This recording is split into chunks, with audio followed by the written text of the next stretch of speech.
Vamos lá, comentando a carta aos Gálatas 11. 11. É isso aí. E as pessoas que quiserem compartilhar, compartilhe, se inscreva no meu canal, tá? O link está aí. Ronaldo Viana S. Ponto. Deus abençoe então. E vamos ao nosso tema de hoje. Cristo vive em mim. Cristo vive em mim. Gálatas 2, do 14 ao 21. Diz assim, o verso 16, né? Aliás, do 16 ao 21. O verso 16 diz assim: sabemos que ninguém é justificado pela prática da lei. Ou seja, ninguém é justificado pelas obras, né? Paulo está falando, lembrando que Paulo está aqui falando com Pedro, ele está repreendendo Pedro, porque Pedro teve uma atitude preconceituosa, né? Quando ele estava lá comendo com os gentios, estava junto aos gentios, e de repente, quando os judeus, junto com Tiago, chegaram, ele abandonou os gentios e foi lá ficar com os judeus, deixando bem claro, né, essa separação dentro da igreja de Cristo, né, dois ramos, né, os judeus cristãos e os gentios. Tá? Isso fica muito claro nesse texto aqui. E nessa atitude de Pedro também. Bom, mas mediante a fé. Então, ninguém é justificado pela prática da lei, por obras no caso, mas mediante a fé em Jesus Cristo. Tá? Assim nós também cremos em Cristo Jesus para sermos justificados pela fé em Cristo e não pela prática da lei, porque pela prática da lei ninguém será justificado. Isso é claro, né? Isso Jesus veio justamente, né, como justo, e ele foi perfeito. Todos os homens que viveram depois de Adão, depois da queda, né, são homens pecadores, né, inclinados ao pecado e escravizados pelo pecado. Mas aí Cristo veio e nos libertou mediante a fé em Jesus Cristo. Nós somos libertos do pecado. A lei ela foi importante porque ela nos conduziu a Cristo, porque a lei mostrou a nossa incapacidade de realmente nos justificar. Ela mostrou que nós não temos como, né, sermos justos diante de Deus, porque todos nós pecamos, né? Todos nós, sem exceção, pecamos, certo? E a lei mostra o quão pecador nós somos, tá? E ela nos leva então para Cristo, nos conduz a Cristo, e aí sim, em Cristo eu sou liberto, em Cristo, pela fé, eu sou liberto. Então não é pela observância das leis, mas pela fé em Jesus Cristo que eu sou salvo, tá? Ou seja, não são pelas obras que somos salvos unicamente por meio de Jesus Cristo, pela fé em Jesus Cristo. É isso aí. Bom, o verso 16 diz assim: se, porém, procurando ser justificados em Cristo, descobrimos que nós somos pecadores, será Cristo então ministro do pecado? Paulo diz, de modo nenhum. Né? E aí tem uma explicação aqui de um comentário. Você, Pedro, agora afirmando que a lei é obrigatória, porque é isso que Pedro acabara de fazer, está se mostrando um pecador, um transgressor, tendo você deixado de lado, vivendo como os gentios e com eles. Pedro realmente, ele por um tempo, ele viveu, no caso ali, quando Paulo, antes de Paulo chegar, antes de Tiago chegar, Pedro estava, por exemplo, lá com os gentios, tranquilamente, vivendo como gentio, tranquilamente. Né? Mas depois que Tiago chegou, Pedro foi e saiu do meio dos gentios e foi lá ficar com os judeus, tá? Então, Paulo está tentando mostrar para Pedro que é um tanto quanto incoerente o que ele estava, a postura que ele tomou, né? Ou seja, sair do meio dos gentios e ir para junto dos judeus, como se os judeus fossem superiores ou melhores, tá? Bom, é isso aí. E aí continua aqui. Assim você está impedido pela transgressão da justificação pela lei e você se livra da justificação por Cristo, pois em sua teoria ele se torna ministro do pecado. Então, quer dizer, Pedro com isso aí, ele estava observando a lei. Então, entre aspas, a justificação seria pela lei, né? Considerando isso, claro que Cristo então Cristo estaria trabalhando a favor do pecado, algo assim, tá? É claro que isso é impossível, mas no entendimento de Pedro e dos judeus seria isso, tá? E aí no verso 18 diz, se construa, lembrando que Paulo está falando para Pedro aqui, está repreendendo Pedro. Paulo não concorda com Pedro, claro que não, tá? Lógico que não, certo? Se reconstruo o que destruí, provo que sou transgressor, né? Se eu, depois de ter destruído, no caso, a lei, né? Paulo está falando, depois de ter destruído a lei, tá? Porque eu fui lá e Pedro foi lá e ficou com os gentios. Então, entendendo então que, nesse caso, Pedro estava destruindo a lei, né? Estava sendo transgressor, no caso, né? Se isso fosse pecado, é claro, lógico. Começar a construí-la de novo como meio de ser aceito por Deus, aí sim fica claro que eu havia quebrado a lei, tá? Ou seja, se eu digo que sou judeu e vivo de acordo com a lei, logo, se eu saio disso daí e passo um tempo entre os gentios, então eu estou quebrando a lei, eu estou transgredindo a lei. Tá? Isso no entendimento dos judeus, né? E aí inclui-se aí Pedro e até mesmo por causa da atitude de Pedro, tá?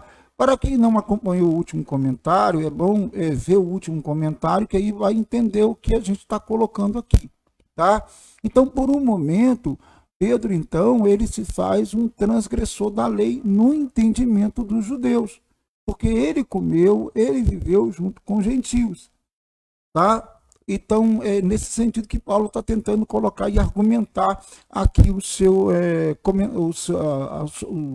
as palavras aqui, né? Usar as palavras, é isso aí, tá? Bom, pois por meio da lei eu morri para a lei, né? A fim de viver para Deus. Quer dizer, o que significa isso? Tem um comentário aqui também que pode ajudar. A lei prestava um serviço a Paulo, mesmo se não lhe proporcionou a justificação. Quer dizer, a lei ela não pode justificar. E isso ela prestou um serviço não só a Paulo, como a todos os judeus. Eu volto a dizer que a lei mostrou o quão pecador somos e o quão impossível é ser salvo a não ser por Cristo Jesus, né? Só Cristo pode nos salvar. Bom, então, pela lei, ele morreu, né? Paulo, no caso. Pela lei, ele morreu para a própria lei, pois a lei criara uma consciência do pecado que o preparara para aceitar a Cristo. E é isso que a lei faz. Quando eu vejo que é impossível cumprir a lei, eu logo vou para Cristo e digo, Cristo só Cristo pode me salvar, porque eu não posso ser, digamos, perfeito, né? A não ser em Cristo Jesus. Então, em Cristo Jesus, ou seja, baseada na perfeição de Cristo, na justificação de Cristo, diante de Deus, nós somos sim preparados e qualificados para viver na presença de Cristo e, consequentemente, morar no céu. Fora de Cristo, eu nunca vou conseguir, por mais que eu tente observar as obras, né? os mandamentos, eu nunca vou conseguir sem Cristo, porque será impossível para mim cumprir os mandamentos de Deus, ou seja, a lei. Tá? Então eu preciso de Cristo. É isso basicamente nesses versículos que Paulo está tentando colocar aqui. Tá? Então, quer dizer, ela também levará Cristo à cruz, a fim de redimir aqueles que infringiram a lei. Né? A lei, pois foi no contexto da lei e sob a lei que Cristo foi ao Calvário, e até com os, digamos, com os argumentos dos religiosos em relação à lei. Tá? É isso que conduziu Cristo ao Calvário, à morte, né? Cristo era o representante de Paulo nessa morte para a lei, tá? O resultado foi uma vida nova para Deus. O resultado, no caso, para Paulo, foi que Paulo, viu a impossibilidade de ser salvo pelas obras da lei, então ele foi, a lei o empurrou, o levou, né, a Cristo Jesus, fez com que ele reconhecesse que era preciso de Jesus. E se não for por Jesus Cristo, ele não seria salvo, e claro, ninguém é salvo. Tá? Parece um pouco complexo esse texto, mas dá para entender basicamente o que Paulo quer dizer aqui. Tá? O verso 20 e 21 diz assim: fui crucificado com Cristo. É um texto muito conhecido esse daqui, esse parágrafo, né? Assim já não sou eu quem vive, mas Cristo vive em mim. A vida que agora vivo no corpo, vivo-a pela fé no Filho de Deus, que me amou e se entregou por mim. Então, olha bem, fui crucificado com Cristo. Paulo está dizendo, eu morri com Cristo. Cristo morreu, eu morri com Cristo.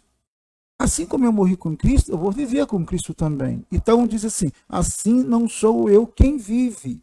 Porque o eu mesmo, Paulo dizendo, o eu mesmo ali, né, morreu, né? O Paulo, né, o antigo Paulo tinha morrido, agora ali era um novo Paulo. Um Paulo agora que vivia de acordo com Cristo, plenamente em Cristo Jesus. Por isso que ele diz, mas Cristo vive em mim. Quer dizer, a partir de agora, Cristo vive em mim. Né? Ele vive em mim plenamente, ele vive em mim totalmente. Isso tem a ver com o domínio total de Cristo na vida da gente.